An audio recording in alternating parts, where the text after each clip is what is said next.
चले।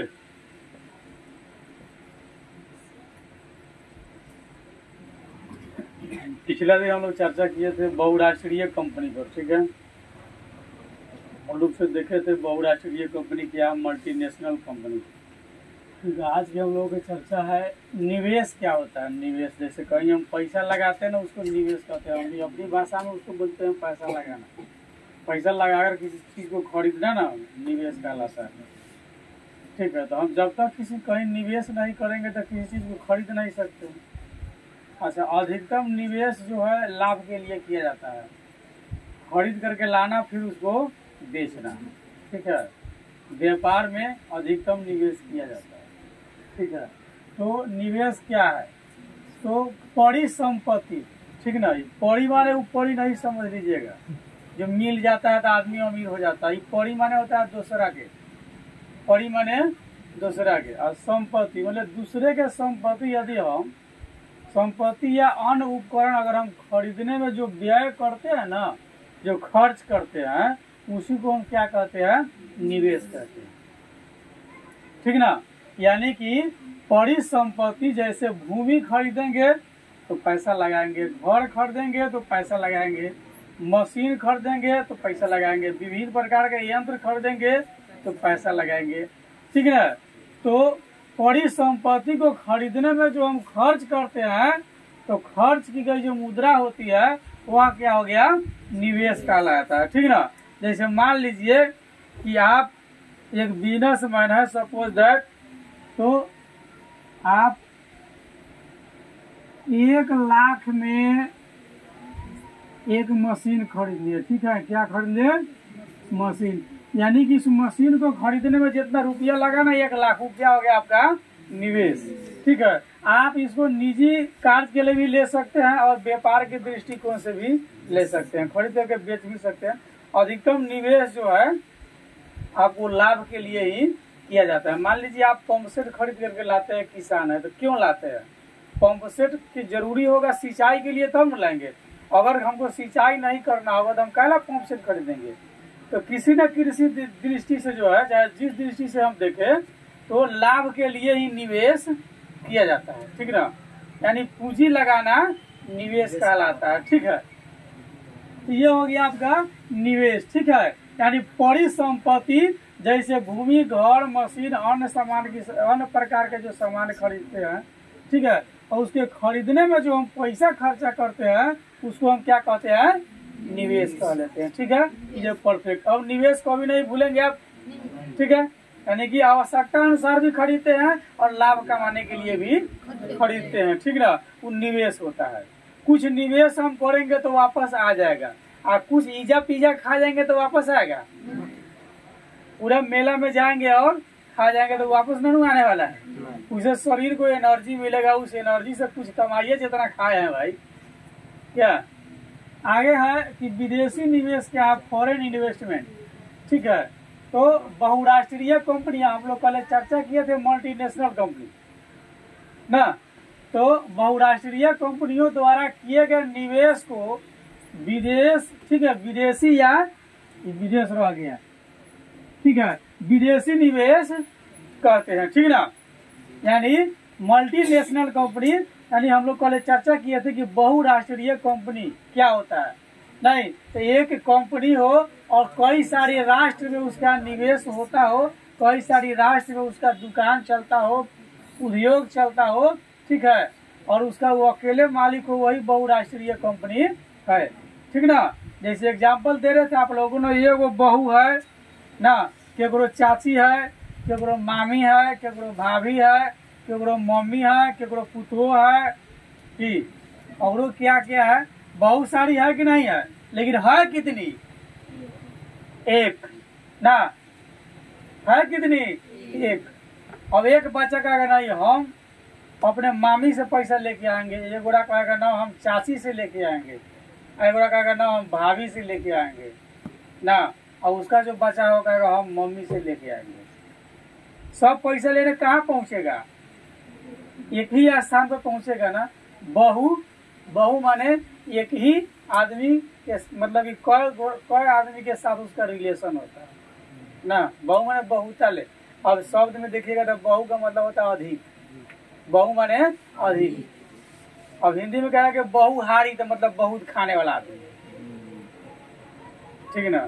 तो बहु का मतलब अनेक होता है, ठीक ना। यहाँ पर तो यहाँ बहुराष्ट्रीय कंपनी कहने का मतलब है कि कोई एक कंपनी कई सारी राष्ट्र में यानी कई सारी देश में जाकर के जब व्यवसाय करता है तो वह क्या कहलाता है, बहुराष्ट्रीय कंपनी कहलाता है, ठीक है।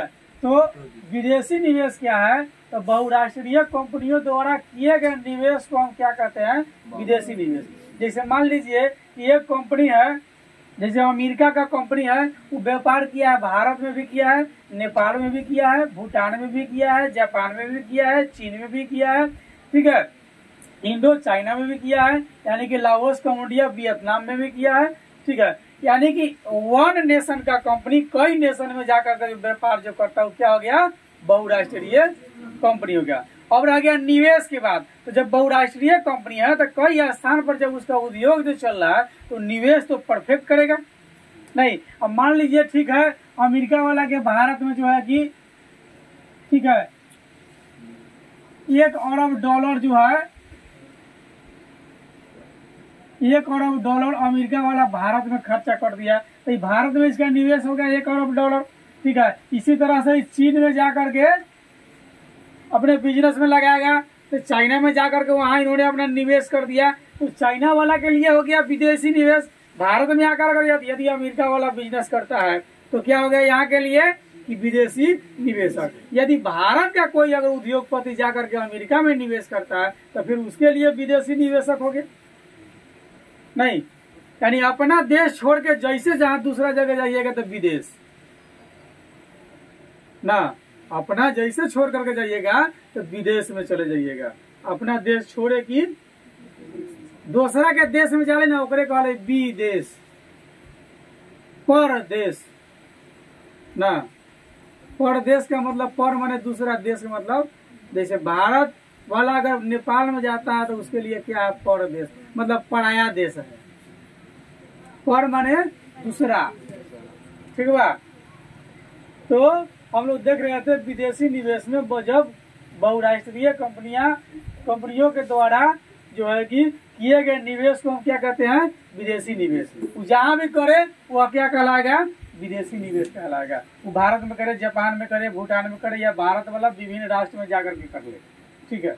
दूसरा है वैश्वीकरण, क्या है, ठीक है, यानी कि वह प्रक्रिया जिसके द्वारा विश्व की अलग अलग भागों के अर्थव्यवस्था का एकीकरण किया जाता है, यानी समन्वय मतलब जमा किया जाता है।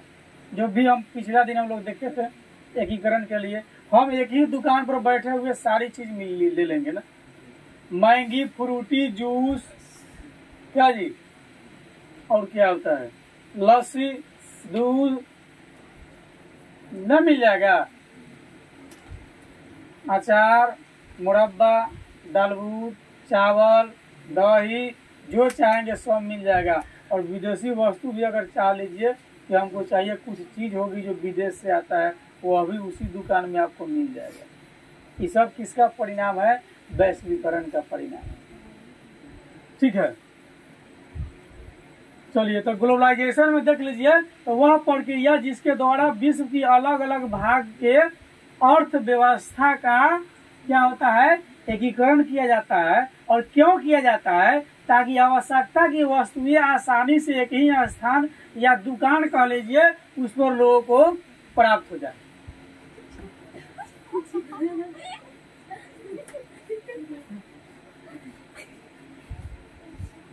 ठीक है, तो वैश्वीकरण से क्या लाभ होता है कि लोगों को एक ही स्थान पर कई सारे वस्तुएं जो है प्राप्त हो जाती है। यदि वैश्वीकरण नहीं होगा तो जो चीज भारत में नहीं है वो दूसरे देश से यदि आता है, ठीक है, तो मिलेगा। जैसे बिहार में शराब बंद है ना, बंद भाई, आता नेपाल या यूपी से, लेकिन मिल जाता है कि नहीं मिल जाता है लोगों को।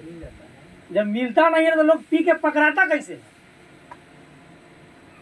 क्या, जब मिलता नहीं है तो लोग शराब लेके पकड़ाता कैसे है, पी के धराता कैसे है, यानी मिल जाता है। तो क्या हो गया, किसका परिणाम है भाई, वैश्वीकरण का प्रभाव है।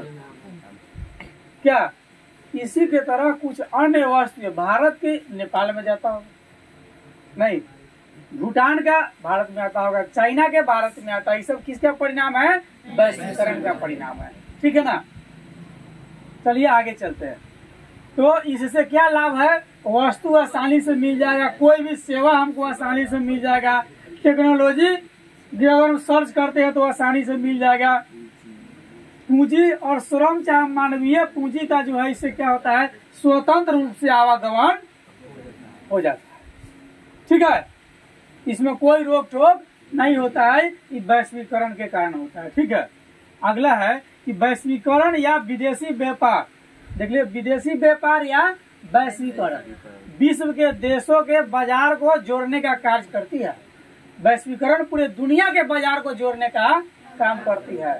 ठीक है, वैश्वीकरण एक बाजार, जैसे भारत का सामान अमेरिका में गया, अमेरिका का सामान भारत में। जैसे हम लोग पढ़े थे कि भारत से पूर्व प्रारंभिक अवस्था में जब पुर्तगाली भारत में आए थे, वास्को डी गामा लोग, और भारत से जो सामान मसाला इत्यादि खरीद करके ले गया, तो जो चीज खरीदा पूरी लागत काट करके 60 गुना लाभ हुआ था उसको। तो उसी तरह वहां के जब भारत में आएगा तो उसको भी कई गुना लाभ होगा। ठीक है, तो वैश्वीकरण जो क्या करता है? पूरे दुनिया को बाजारों को जोड़ने का कार्य करती है ना। जैसे ईस्ट इंडिया कंपनी जो है कहाँ आया था व्यापार करने के लिए? भारत में आया था, इंडो चाइना में आया था। ठीक है ना। ईस्ट इंडिया कंपनी में 2 ईस्ट इंडिया कंपनी था, याद है? एगो फ्रेंच ईस्ट इंडिया कंपनी और वो इंग्लैंड का ईस्ट इंडिया कंपनी, ये दोनों में कंपटीशन चलता था। ठीक है, तो जो भी हो, लेकिन ईस्ट इंडिया क्यों आया था? व्यापार करने के लिए, और धीरे धीरे अपना अधिकार कर लिया ना। चलिए आगे। वैश्वीकरण की प्रक्रिया बढ़ाने वाले या संभव बनाने वाले 2 कारण होते हैं। ठीक है, कि वैश्वीकरण की प्रक्रिया बढ़ती कैसे है? तो 2 कारण होगा। एक तो टेक्नोलॉजी में प्रगति होगा, यानी कि प्रोग्रेस, यानी कि प्रौद्योगिकी में प्रगति। ठीक है। दूसरा है विदेशी व्यापार या विदेशी निवेश का उदारीकरण होगा। ठीक है। हाँ, ले जाओ इसको।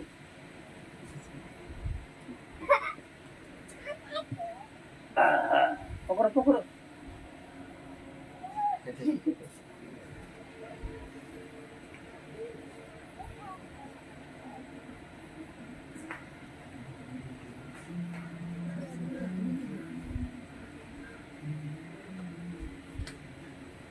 चलिए ठीक है। तो वैश्वीकरण की प्रक्रिया बढ़ाने वाले या संभव बनाने वाले 2 कारण होते हैं जिससे वैश्वीकरण की प्रक्रिया बढ़ती है। ठीक है ना। पहला यानी कि टेक्नोलॉजी प्रोग्रेस कर लीजिए, या हिंदी में प्रौद्योगिकी प्रगति कर लीजिए। ठीक है, टेक्नोलॉजी भी बहुत तेजी से भाग रहा है।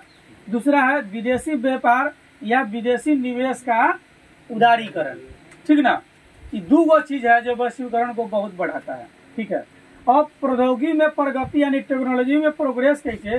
तो सूचना और संचार जो है, आज के युग में सूचना और संचार यानी मीडिया क्षेत्र जो है प्रौद्योगिकी के विकास को बहुत तेजी से ले गया है। यानी कि सूचना और संचार प्रौद्योगिकी के विकास ने जो है लोगों को नजदीक ला करके वैश्वीकरण की प्रक्रिया को काफी तेज कर दिया है ना। अब हमको मान लीजिए अगर चाइना के किसी आदमी से बात करना होगा, पल भर में कर लेंगे। हिंदुस्तान का नंबर 1 टॉप 10 अगर एजुकेशन प्राप्त करना होगा घर बैठे हम कर लेंगे। तो बहुत नजदीक ला करके रख दिया है।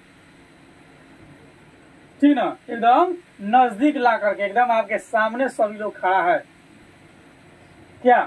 तो यानी कि प्रौद्योगिकी में प्रगति क्या हुआ कि सूचना और संचार जो है प्रौद्योगिकी के विकास, इसके लिए जो है 2 जो है मिल करके लोगों को नजदीक ला करके और वैश्वीकरण की प्रक्रिया को खूब तेज कर दिया। इसमें कोई को शक की बात नहीं है। घटना अमेरिका में घटेगी तुरंत भारत में दिखाई देने लगेगी नहीं, या घटना घट रही है लाइव प्रसारण हो रहा है। ये सब किसका कमाल है? सूचना और जनसंचार का, यानी पूर्ण रूप से मीडिया का। दूसरा है विदेशी व्यापार या विदेशी निवेश का उदारीकरण। ठीक है। प्रारंभिक समय में जो है भारत विदेशी व्यापार या निवेश पर प्रतिबंध लगा करके रखा था शुरू में, जब विदेशी कंपनी भारत पर बिजनेस करने के लिए आया था भारत में, तो बिना टैक्स के जब उसे व्यापार करता था विदेशी कंपनियां, तो भारत के जो शासक थे उस समय जो, ठीक है, वो लोग क्या किए थे, प्रतिबंध लगा दिए थे कि नहीं, आप बिना शुल्क दिए हुए हमारे देश में व्यापार नहीं कर सकते। ठीक है, यह कार्य जो है घरेलू उत्पादन के हित के लिए किया गया था कि देश में जो चीज उत्पादन होता है उसका जो है आयात निर्यात ठीक से हो सके। यह प्रक्रिया 1991 में जो है उदारीकरण की नीति जब आई तब हटी। ठीक है, उदारीकरण की नीति कब आई? 1991 में। उदारीकरण क्या होता है कि किसी चीज पर जो रोक लगाया जाता है उसको जब हटा दिया जाता है उसको उदारीकरण कहते हैं। ठीक है ना, उदारीकरण का मतलब क्या होता है, जब किसी चीज पर रोक लगाया गया है और उसको हटा दिया जाता है, अवरोध को खत्म कर दिया जाता है, क्या हो गया? उदारीकरण। ठीक ना, वन सेंटेंस में याद रखिएगा कि उदारीकरण क्या होता है। उदारीकरण करने का मतलब हो गया कि अगर किसी चीज पर प्रतिबंध लगाया गया है और जब उस प्रतिबंध को हटा दिया जाता है तो वह उदारीकरण कहलाता है। उदारीकरण की प्रक्रिया कब आई? 1991 में आया था। ठीक है, चलिए हम इसकी विस्तृत चर्चा पर अब फोकस मारेंगे या पूर्ण रूप से देखते हैं। ठीक है, वैश्वीकरण या बाजार के एकीकरण में हम देखें कि वैश्वीकरण जब आया तो यह बाजारों को जोड़ने का काम किया। एक देश से दूसरे देश को बाजारों को एकत्रीकरण करने का काम किया, एकीकरण करने का काम किया। ठीक है, फलस्वरूप जो है विदेशी व्यापार का दायरा बढ़ा, दूर दूर तक उसकी वस्तु का आयात निर्यात हुआ। पूरब से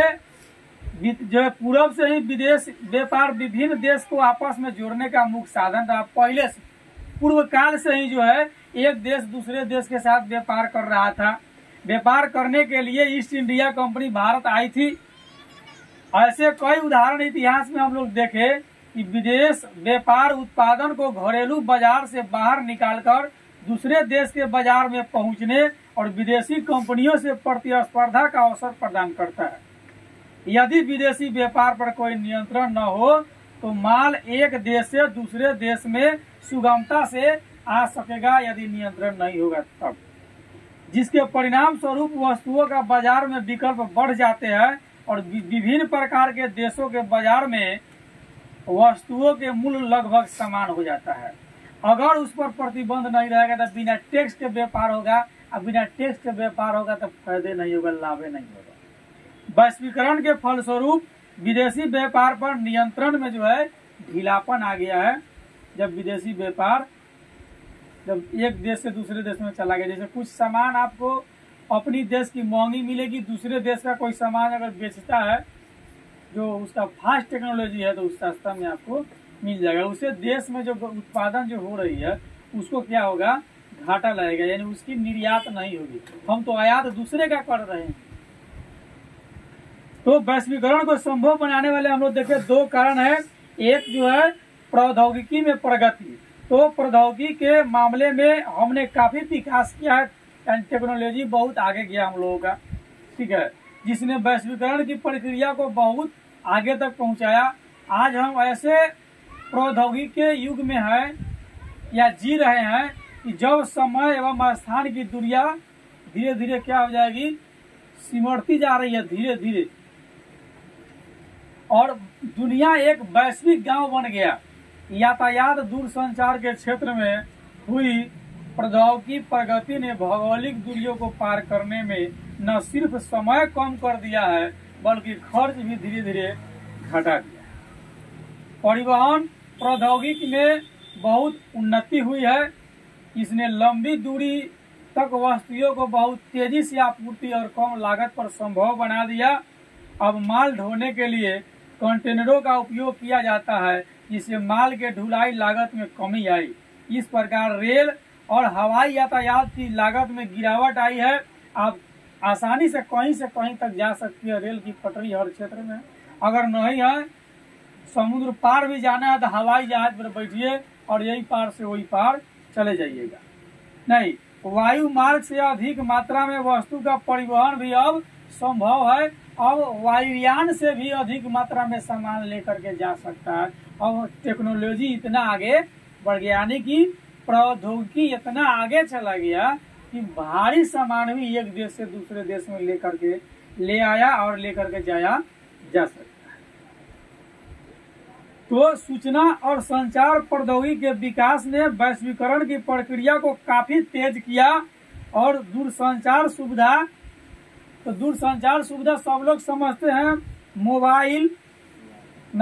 मोबाइल टेलीफोन फैक्स के द्वारा दुनिया के किसी भी कोने में तुरंत संपर्क किया जा सकता है और इसमें संचार उपग्रह ने काफी मदद किया हम लोगों का। आज कंप्यूटर का प्रवेश घर घर में हो रहा है, जीवन के प्रत्येक क्षेत्र में कंप्यूटर का प्रवेश हो गया है। आज इंटरनेट की दुनिया है, ठीक है। मोबाइल का डाटा खत्म नहीं होना चाहिए, खत्म हो जाएगा तो मामला गड़बड़ आ जाएगा। तो इंटरनेट की दुनिया है जहां हम जो चाहते हैं घर के कोने में बैठे बैठे दुनिया की सारी जानकारी प्राप्त कर लेते हैं, ठीक है। इसके द्वारा हम तुरंत इलेक्ट्रॉनिक डाक यानी कि ईमेल भेज सकते हैं और कम मूल्य पर दुनिया भर में जो है कि हम बात कर सकते हैं। सूचना प्रौद्योगिकी का उपयोग वैश्वीकरण की प्रक्रिया में मददगार सिद्ध हुआ और इसे हम निम्न उदाहरण से समझ सकते हैं। मान लीजिए न्यूयॉर्क का प्रकाशक जो पत्रिका या पुस्तक प्रकाशित करना चाहता है वह कम लागत से जो है पत्रिका या पाठ्य विषय तैयार करके योजना डिजाइन को इंटरनेट और दूरसंचार के माध्यम से अपने मुंबई कार्यालय को भेज देता है। मुंबई कार्यालय उसे मुंबई में ही न्यूयॉर्क से भेजे गए डिजाइन के आधार पर प्रकाशित करता है। छपाई के बाद पत्रिकाओं को वायु मार्ग से न्यूयॉर्क भेजा जाता है।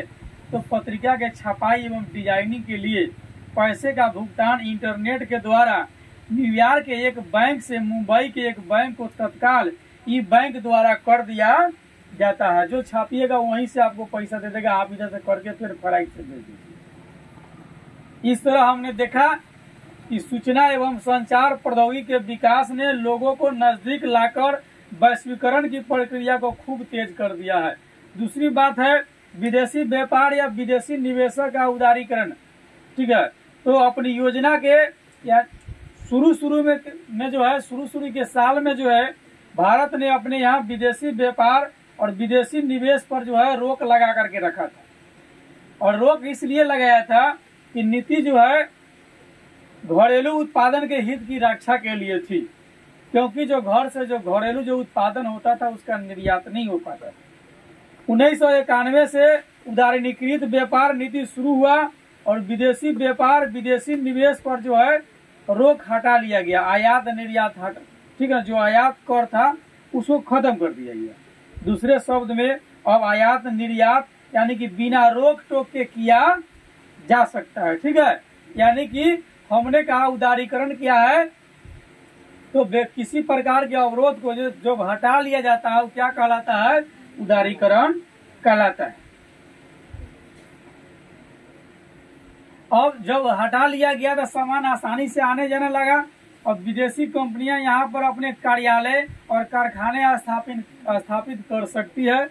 अवरोध को हटाने की प्रक्रिया को ही हम उदारीकरण कहते हैं। विदेशी व्यापार तथा विदेशी निवेश के उदारीकरण की इस नीति से वैश्वीकरण को प्रक्रिया को बहुत आगे बढ़ा। वैश्वीकरण मतलब हमारी सामान उसके यहाँ मिल रहा है, उसका सामान हमारे यहाँ मिल रहा है, हमसे वो कमा रहा है, उससे हम कमा रहे हैं, ठीक है। अगली पॉइंट हम लोगों का है विश्व व्यापार संगठन, ठीक है। क्या है विश्व व्यापार संगठन?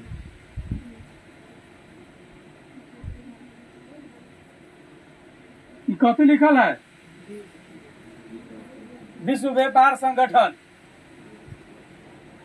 पढ़ने नहीं आता। WTO वर्ल्ड ट्रेड ऑर्गेनाइजेशन,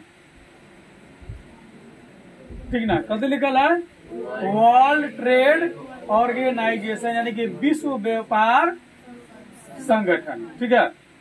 विश्व व्यापार संगठन यानी WTO एक ऐसा अंतर्राष्ट्रीय संगठन है जिसका उद्देश्य अंतर्राष्ट्रीय व्यापार को उदार बनाना है। ठीक है, इस संगठन की स्थापना जनवरी 1995 में की गई थी। यानी WT की स्थापना कब हुई? जनवरी 1995 में WTO की स्थापना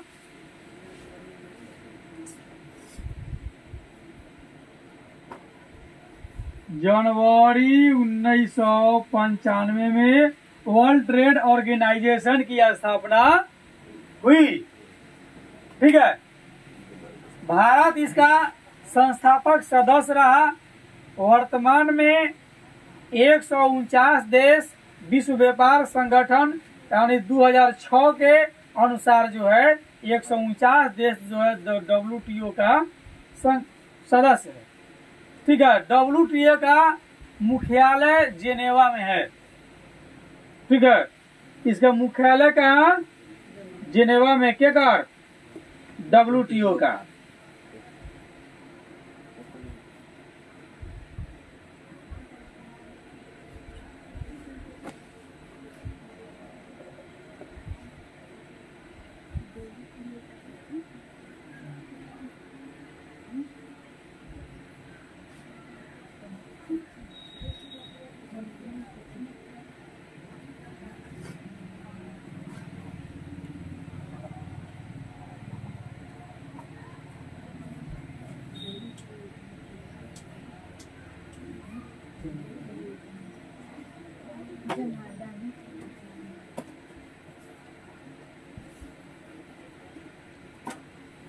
ठीक है, तो हम लोग देख रहे थे WTO world trade organisation, Hindi में कहते हैं विश्व व्यापार संगठन। स्थापना जनवरी 1995 में हुआ। 2006 के अनुसार जो है इसके सदस्य 149 है। ठीक है, वर्ष 2006 के अनुसार WTO का सदस्य कितना है? 149 है। भारत भी इसका सदस्य है। किसका?